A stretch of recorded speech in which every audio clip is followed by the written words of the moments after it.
Hello everyone, you are listening to a Vidyut channel और मैं हूं आपकी host Urvashi. So today we have a very special guest with us, the principal of Sanmati higher secondary school, mister Chandrakant Sharma. He has dedicated his life to shaping young minds and building a better future through education. In today's episode, we will be talking about his inspiring journey, his thoughts on modern education, and the values that guide his work. So, sir, we are so happy to have you here. Welcome to the podcast. Thank you, ma'am, for this opportunity. Okay sir, so can you tell us कि कैसे आपने ये journey start की, how you become the principal of this school? I got born in a middle class family. My father was an educator. He was serving in MP State Board schools.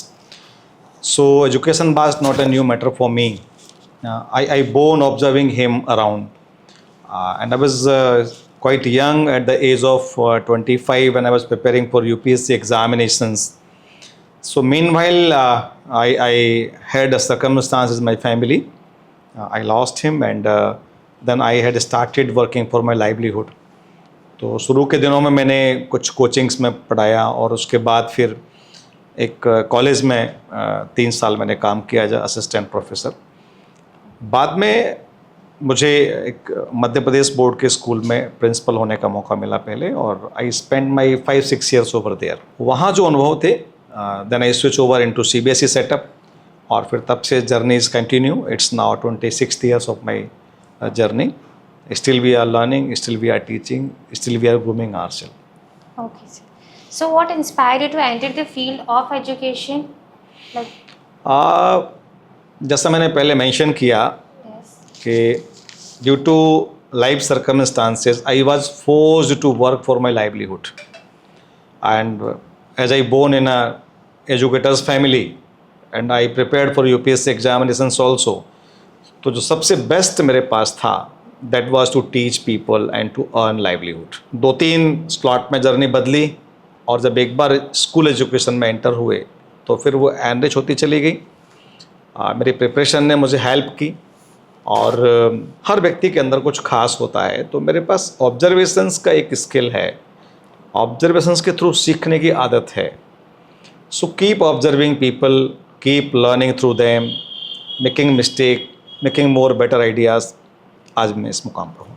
Okay sir, so how do you stay motivated, because education field इतनी fast और changing है कि आप खुद को motivated और updated इसमें कैसे रखते हैं? मेरे जीवन में कुछ 2-3 चीज़ें बहुत पॉजिटिव हैं. मेरी सुबह उस समय शुरू हो जाती है जब लोग सो के नहीं जागते हैं. मैं लगभग 3 और 4 के बीच जागता हूँ रोज़ाना. और फिज़िकल एक्सरसाइज के अलावा रोज़ाना मेडिटेशन करना, रोज़ाना चैंटिंग करना, जप करना, मंदिर जाना, ये मेरे जीवन का हिस्सा है. ये जो ब्रीदिंग स्पेस जो मुझे सेल्फ एनर्जाइज करता है, ये हमेशा पिछले दिन की सारी हताशा को रोकता है और नए दिन के लिए नई ऊर्जा देता है.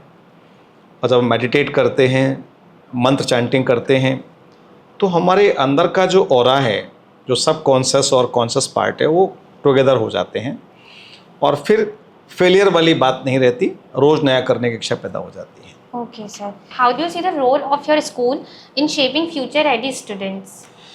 सी, every school is doing best in their arena. My school is in the same process.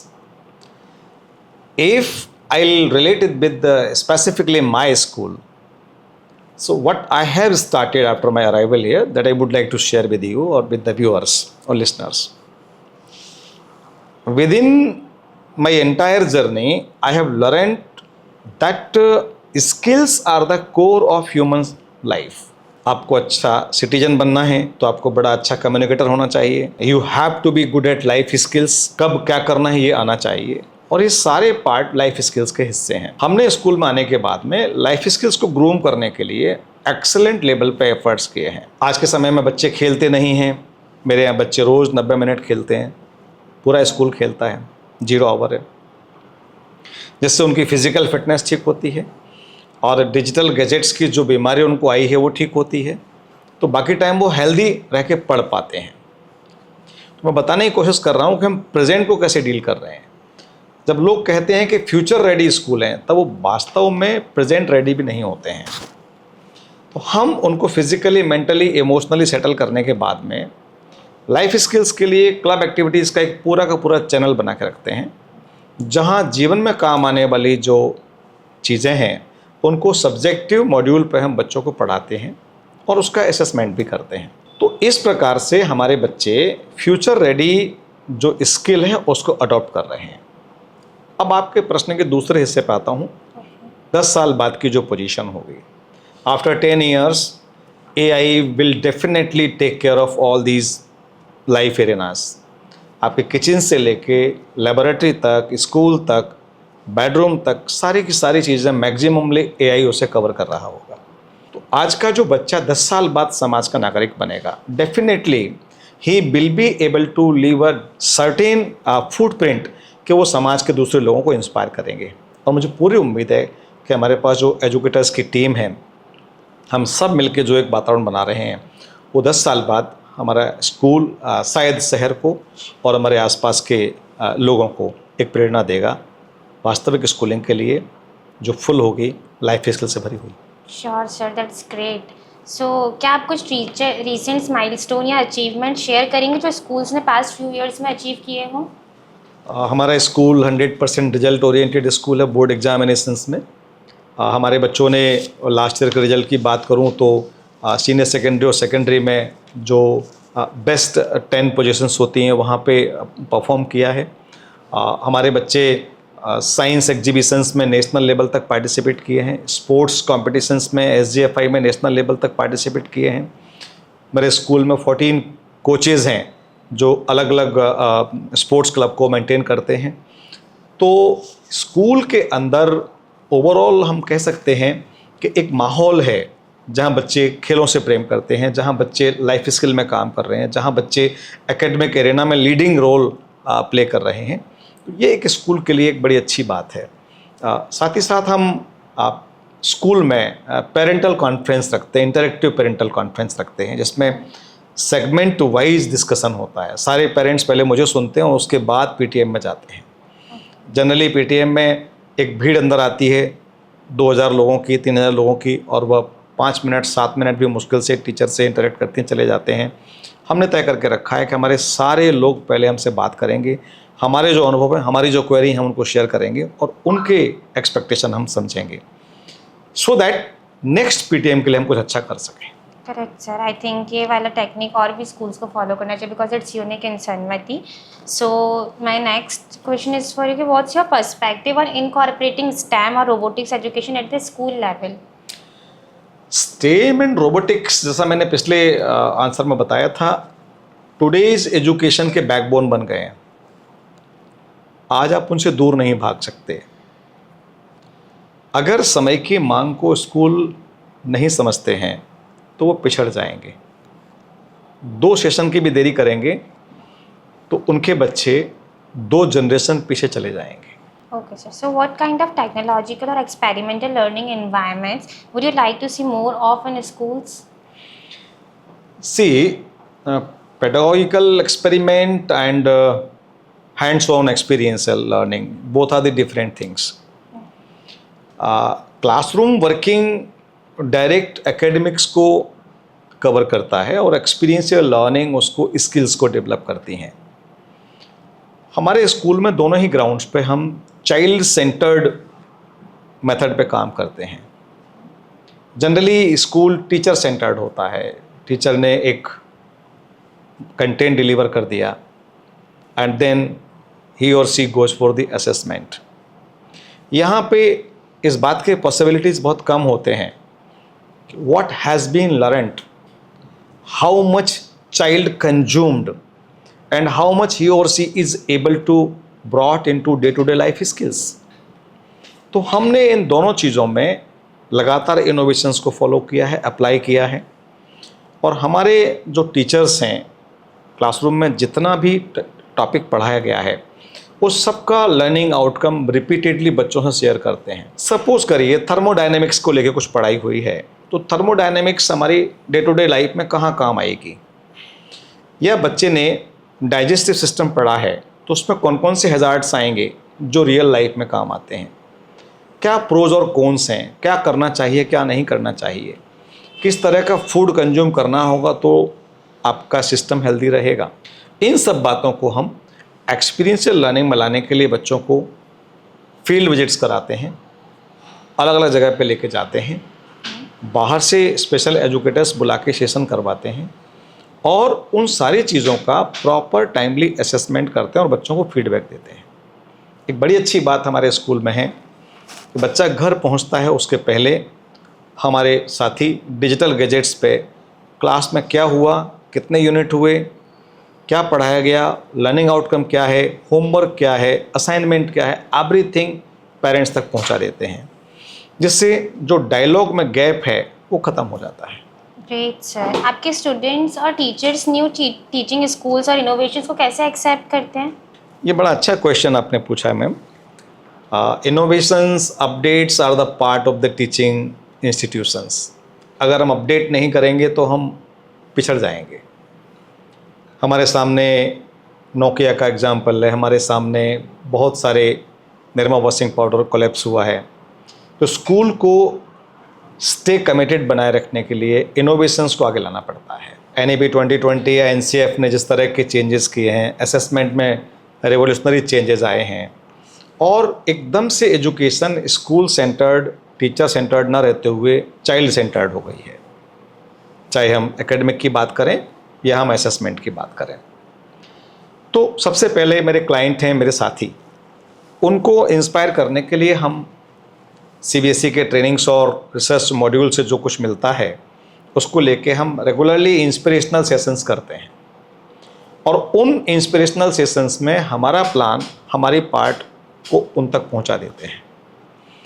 बच्चों का सवाल जब आता है तो हम बच्चों को उसके बारे में PDFs के थ्रू, वीडियोस के थ्रू और कॉमन इंटरेक्शंस के थ्रू बातें बताते हैं। जब ये दोनों काम अपने प्लेटफॉर्म पे आते हैं तो उसको रेगुलरली ऑब्जर्वेशनल असेसमेंट पर रखा जाता है कि whatever I have delivered among my team और among children, whether it has been taken care properly. Certain parameters पे काम करते हैं और उस सर्टेन पैरामीटर्स के असेसमेंट को हम रेगुलरली अपने साथियों तक और अपने बच्चों तक पहुंचाते हैं। कोई ऐसे नहीं होता कि एक एफर्ट में आपकी चीज़ें आपके हाथ आ जाती हैं। आपको माइंडसेट और एटीट्यूड में परिवर्तन करने के लिए अलग अलग प्रकार के मॉड्यूल्स पे काम करके आपकी टीम को, आपके बच्चों को बताना होता है। And the same way we are making over our journey in progressive mode. Okay, sir. So, how do you think robotics or AI can benefit students at an early age? See, nowadays robotics and AI is not ahead of the system. This is the part of the system. बच्चा KG classes में ही gadget से play करना सीख जाता है। तो अभी ये तो बड़ा मुश्किल है कहना कि उससे दूर कैसे रहेगा, लेकिन ये बात ज़रूरी है कि उससे बेनिफिट कैसे लेगा। We all know well that artificial intelligence provides a broader platform जहाँ सारी इंफॉर्मेशंस बच्चे को मिल जाती हैं और पर्सनलाइज्ड सिस्टम बना के वो बच्चे को बेनिफिट करता है ताकि वो कॉम्पिटेंसीज़ को अडॉप्ट कर सके। दुनिया में कहाँ नई चीज़ें आ रही हैं वो बच्चे के पास पहले पहुंच जाती हैं। तो मैं समअप करता हूँ, इनोवेशंस, कॉम्पिटेंसीज़, पर्सनलाइज्ड प्लेटफॉर्म और स्टे अहेड वाली जो बात है वो अब स्टेम के बिना, रोबोटिक्स के बिना, AI के बिना संभव नहीं है। और अब स्टेम एक कदम आगे बढ़ गया है, स्टीम पे चला गया है। उसमें साइंस, टेक्नोलॉजी, इंजीनियरिंग, मैथमेटिक्स के साथ में आर्ट भी अब इम्प्लीमेंटेड हो गया है, तो वो और भी ज़्यादा आकर्षक और क्रिएटिव हो गया है। So, how do you encourage teachers to integrate new learning methods in the classroom? See, teachers बहुत ही डेडिकेटेड क्लास है, इंटेलेक्चुअल क्लास है।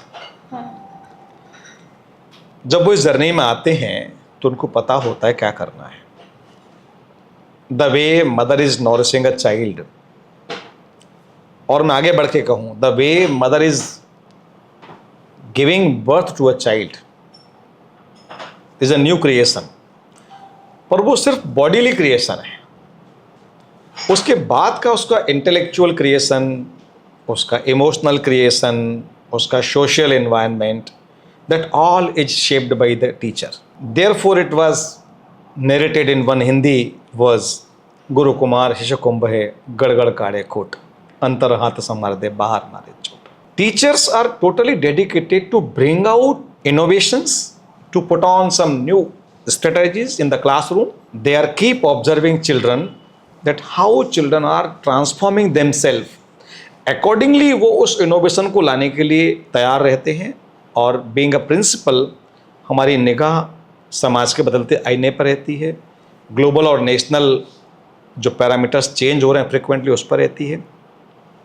We prepare every time and we learn together, interact together, और फटाफट उन चीज़ों को हम क्लासरूम के अंदर लेके जाते हैं. जितना जल्दी होता है उतना करते हैं, क्योंकि अभी अगर आपने देर की तो फिर आपका क्लासरूम, आपका स्कूल पीछे रह जाएगा. Correct sir. आपको क्या लगता है कि नेक्स्ट 10 ईयर्स में स्कूल के लुक्स एंड लर्निंग सिस्टम कैसे होंगे? After 10 years schools will be fully technocrat, fully digitally equipped. I think so. Even nowadays I seen in government schools there are innovations, there are steps taken to meet out the challenges of the present. अगर हम उन चीज़ों को avoid करेंगे तो 10 साल बाद हम बहुत ही पीछे हो जाएंगे. तो सबसे पहला चेंज मैं देखता हूँ 10 साल के अंदर कि सारे स्कूल टेक्नोक्रेट हो जाएंगे, और उसके लिए सारे टीचर्स को टेक्निकली बहुत इक्विप्ड होना पड़ेगा, अपडेट होना पड़ेगा. दूसरा सब्जेक्ट मैं देखता हूँ अभी कि पेरेंट्स बहुत रेडी नहीं है इस टेक्निकल एडवांसमेंट को संभालने के लिए. तो स्कूल्स को, पेरेंट्स को कन्वीनियंट तरीके से बातचीत करना पड़ेगी. अब वो कन्वीनियंट बातचीत क्या होगी, कैसे होगी, मैं उसके बारे में भी बताता हूँ. अभी एक दौर चल पड़ा है पेरेंट्स के बीच में कि बच्चे को मोबाइल से दूर रखना है. स्कूल ये काम कर रहा है कि दूर नहीं रखना है, राइट डायरेक्शन में यूटिलाइज करवाना है. तो 10 साल बाद जब पूरा सोसाइटी फुल पैक हो जाएगा इन सारे चैलेंजेस से, तो स्कूल की जिम्मेदारी बढ़ जाती है कि स्कूल ना सिर्फ बच्चे को कन्वीनियंट डायलॉग करेगा, पेरेंट्स को भी कन्वीनियंट डायलॉग करना पड़ेगा, सोसाइटी को एड्रेस करना पड़ेगा, और उसके लिए शायद बहुत सारे नए इनोवेशंस स्कूल को अडॉप्ट करना पड़ेंगे, जिसमें जो मूल है वो है हैप्पी क्लासरूम और हैप्पी स्कूल. हैप्पी क्लासरूम और हैप्पी स्कूल जितना तैयार होगा उतना 10 साल बाद वाला चैलेंज अच्छे से अडॉप्ट हो जाएगा. मेरे स्कूल में इस सब को लेके बहुत तैयारी चल रही है, और I am proudly in full belief कि team Sanmati is ready to meet out all these challenges. Sure sir. अगर आप पेरेंट्स को एक मैसेज देना चाहें about adapting to new age education, तो वो मैसेज क्या होगा? देखिए, पेरेंट्स बहुत ही प्रोग्रेसिव हैं, उनके एक्सपेक्टेशंस बहुत बड़े हैं, जो होना भी चाहिए, उनका मूल अधिकार है. पर मूल अधिकारों की इस दौड़ में शायद कहीं कुछ छूट रहा है, और वो छूट रहा है collaborating with the school. School और पेरेंट्स क्रिकेट के दो बैट्समैन की तरह से हैं. रन बनाना है, दोनों को दौड़ना पड़ेगा. एक बैट्समैन कैन नेवर सर्वाइव. अभी क्या देखने में आ रहा है कि स्कूल को लेके उनका जो ऑब्जर्वेशन है वो शायद सर्विस क्लास की तरह से है, कि हमने आइडिया या किसी दूसरी कंपनी का टॉक टाइम लिया है, 200 रुपये दिया है, 200 मिनट की बातचीत चाहिए. एक्चुअली यहाँ फुल मशीन नहीं है, यहाँ बच्चे हैं हमारे बीच में. बच्चों का सोशल इमोशनल ऑरा है, बच्चों के ऊपर आ रहे पीयर प्रेशर्स हैं. स्कूल टीचर्स को जब फैमिलीज़ का, पेरेंट्स का ये सहयोग मिलेगा, जब वो शोल्डर टू शोल्डर टुगेदर बढ़ेंगे, मेरे कहने का आशय ये है कि अपने एक्सपेक्टेशन तो बताएं, लेकिन स्कूल की ज़रूरतें भी पेरेंट्स अगर पूरी करते रहें समय पे, तो निश्चित तौर पे आने वाले समय में schooling will become an asset of the society. Mindset बदलना पड़ेगा, टीचर्स और स्कूल के बारे में दृष्टिकोण चेंज करना पड़ेगा, और ये समझना पड़ेगा कि जैसे पहले गुरुकुल में राजाओं के बच्चे भी पढ़ते थे, तो राजा लोग भी अनुशासन के साथ, एक सिस्टम के साथ वहाँ जाते थे, बात करते थे और उसी अनुशासन का पालन करते हुए अपने बच्चों की परवरिश करते थे, चाहे धनिक वर्ग के लोग हों, गरीब वर्ग के लोग हों। आज के समय में शायद हमारा जो क्रीमी लेयर ऑफ सोसाइटी है वो इससे दूर चला गया है। स्कूल अगर मैसेज करते हैं तो उसको देखना नहीं, उस पर रिस्पॉन्ड नहीं करना। अगर स्कूल कभी बात करता है तो एक बड़े ही अलग प्रकार के अंदाज में उसका जवाब देना। ऐसा करके वो शायद अपने बच्चे के सामने एक गलत एग्जाम्पल रखते हैं। बच्चा पहले शिक्षक को उस लेवल पे लेता है और बाद में पेरेंट्स को भी लेता है। तो अगर हमें समाज में ऑर्फन हाउस नहीं देखना है, ओल्डर होम नहीं देखना है, वृद्धाश्रम नहीं देखना है, समाज में बहुत सारी हिंसा और प्रवृत्तियों को दबाना है, तो उनको स्कूल के साथ आना पड़ेगा। और स्कूल विभाग का प्रतिनिधि मैं आज आपसे कहता हूं कि अगर एक बार वो किसी भी स्कूल के पास जाएंगे तो डेफिनेटली स्कूल उनके बच्चे को वह व्यक्तित्व देगा, वह शेप देगा उसके करियर को, कि उनको स्कूल पर बच्चे पर गर्व होगा। श्योर सर, आई थिंक सारे पेरेंट्स को आपकी इस बात पे डीप फोकस करना चाहिए ताकि उनके बच्चे अच्छी तरीके से ग्रो कर पाएँ। So what's your vision sir now for your school in the next 5 years? Next 5 year, as I narrated earlier, we are focusing upon happy school, happy classroom. बच्चे को स्कूल आने के लिए बहुत ही ईगर होना चाहिए, जो कहीं मिस होता है। बच्चे को संडे में स्कूल मिस करना चाहिए।